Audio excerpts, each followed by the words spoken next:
क्या आप इस शख्स को जानते हैं जिसने आप पे गोली चलाई है? दोस्तों स्क्रीन पे शख्स वन वचान तुम पे कुछ शख्स सू शख्स यम रात फारूक अब्दुल्ला पे अटैक कोर तो अम सुद वन क्या कोर फारूक अब्दुल्ला पे अटैक बे फारूक अब्दुल्ला वन क्या तम खुद हाव तुम पूरी वीडियो क्लिप। अस्सलाम वालेकुम रहमतुल्लाहि व बरकातहू बस फैसल वानी। तो दोस्तों रात हा तुम बूजमुत रात शख्स स्क्रीन पे अम कोर रात फारूक अब्दुल्ला पे अटैक तो अम हेतियो सह मारुन तो तम पत क्या दलील गई तम पत क्या मामला गो फारूक अब्दुल्ला क्या बयान दुत बे अम शख्सन क्या वोन क्या दुश्मनी थी अमिस फारूक अब्दुल्ला सम खुद हाव तुम वीडियो क्लिप। तो चलो दोस्तों कर वीडियो क्लिप प्ले कर रिक्वेस्ट यम भाई यूट्यूब चैनल सब्सक्राइब कर तम कर यूट्यूब चैनल सब्सक्राइब बे अगर फेसबुक पेज पे फेसबुक पेज कर फॉलो दी नजर तुम अपन वीडियो क्लिप पे तम पत कर मजीद कत।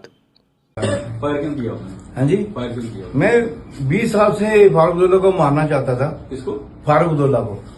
फारूक अब्दुल्ला? हाँ जी। क्यों मारना चाहता था? आज मौका मिला, मारने लगा, लेकिन हम नहीं मरे, बच गए। मारना क्यों चाहते थे? मेरा अपना मकसद है। वेपन कहाँ से लाया आपने? मेरा अपना, आपके मेरा पर्सनल वेपन है। इशू है आपको? हाँ बिल्कुल ऐसे इशू है। एज कितनी है आपकी? मेरी 63। 63 है सर। क्या काम करते हो? मैं सर जी बिल्कुल फ्री हूँ, कोई काम काज नहीं करता काम हूँ। काज तो कुछ करते हो, सोर्स ऑफ अर्निंग क्या आपका? मेरे 16 साल इनकम कोई भी नहीं है। मेरी दुकानें हैं 2-3। किस दुकान है आपकी? एक कपड़े की दुकानें हैं, उसका मैं किराया आता है वही। क्या आप इस शख्स को जानते हैं जिसने आप पे गोली चलाई है? सर मैं नहीं जानता इसे, क्या मेरे से बैर है ये भी मैं नहीं जानता। ये कौन है वो तो मुझे कल मालूम हुआ, जबकि मुझे साथियों ने उसकी तस्वीर दिखाई कि ये आदमी है। 20 साल से मैं इंतजार कर रहा हूँ इसको मारने की। अब बताइए, फारूक अब्दुल्ला को कुछ पता नहीं है इसके बारे में। सर 20 साल में कभी आपने इसको देखा है? कभी नहीं। वहाँ कोई पुलिस वाला नहीं था, वहाँ कोई भी ऐसा इंस्ट्रूमेंट नहीं था कि जो सिक्योरिटी का चेक करने के लिए कि जब आप अंदर जाओगे तो आपके पास कोई हथियार नहीं है। इस शख्स को जब पकड़ा गया, इस शख्स को डिप्टी चीफ मिनिस्टर की गाड़ी में हमने थाने भेजा, वहाँ कोई भी नहीं था। हमारे साथ एक्सक्लूसिव बातचीत करने के लिए जनाब फारूक अब्दुल्ला साहब हैं। फारूक साहब कल रात को जब ये वाक़या पेश आया तो सभी पॉलिटिकल पार्टी उन्हें जो कड़े अल्फाजों में इसकी मजम्मत की। सवाल ये रहेगा कि सर इस तरीके का एक आप पे हमला हुआ, क्या कहना चाहेंगे आप? क्या आप इस शख्स को जानते हैं जिसने आप पे गोली चलाई है? सर मैं नहीं जानता इसे, क्या मेरे से बैर है ये भी मैं नहीं जानता। ये कौन है वो तो मुझे कल मालूम हुआ, जबकि मुझे साथियों ने उसकी तस्वीर दिखाई कि ये आदमी है। और फिर शाहीन साहब ने जब उससे पूछा ये क्या है जी, तो उसने कहा उससे कि 20 साल से मैं इंतज़ार कर रहा हूँ इसको मारने की। अब बताइए, फारूक अब्दुल्ला को कुछ पता नहीं है इसके बारे में। सर 20 साल में कभी आपने इसको देखा है? कभी नहीं, कभी नहीं, सवाल ही नहीं। सर कांग्रेस के प्रेसिडेंट खड़गे जी ने भी आज कहा कि स्टेट ना होने की वजह से भी इस तरीके के मामलात पेश आते हैं। आप कैसे देखते हैं स्टेट और यूटी का डिफरेंस? स्टेट उड़ाना चाहिए, जिसका वादा वज़ीर आज़म ने, होम मिनिस्टर ने पार्लियामेंट में किया है, सुप्रीम कोर्ट में किया है। मैं समझता हूँ वक्त आ गया है जबकि स्टेट छूट को बहाल करना चाहिए। सर सिक्योरिटी लैप्स भी है यहाँ पे, क्या वहाँ पे लोकल पुलिस थी? क्योंकि एक शादी में वीवीआईपीज़ जा रहे हैं, तो क्या नज़दीकी थाने को इत्तला दी हुई थी?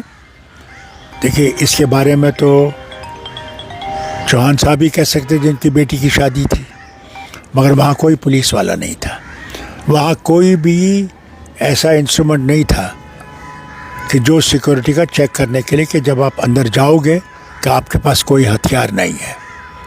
हर जगह होता है, मगर इस शादी में वहाँ कोई भी नहीं था। यहाँ तक कि इस शख्स को जब पकड़ा गया, इस शख्स को डिप्टी चीफ मिनिस्टर की गाड़ी में हमने थाने भेजा, वहाँ कोई भी नहीं था। सर इस शख्स के पास से रिवॉल्वर भी रिकवर किया है। ऐसे लोगों के पास भी रिवॉल्वर है जो शरेआम गोलियां चला रहे हैं, और रिवॉल्वर मिलने के लिए भी जो है वो सीआईडी की वेरिफिकेशंस होती हैं। तो क्या ये एक सीरियस नोट नहीं है कि इस तरीके के आदमी के पास रिवॉल्वर रखा हुआ है? ऐसे कई लोग होंगे जिनके पास अनलाइसेंस गन्स होंगी। ये तशवीश की बात ज़रूर है, ये किसी के ऊपर भी हमला कर सकते हैं।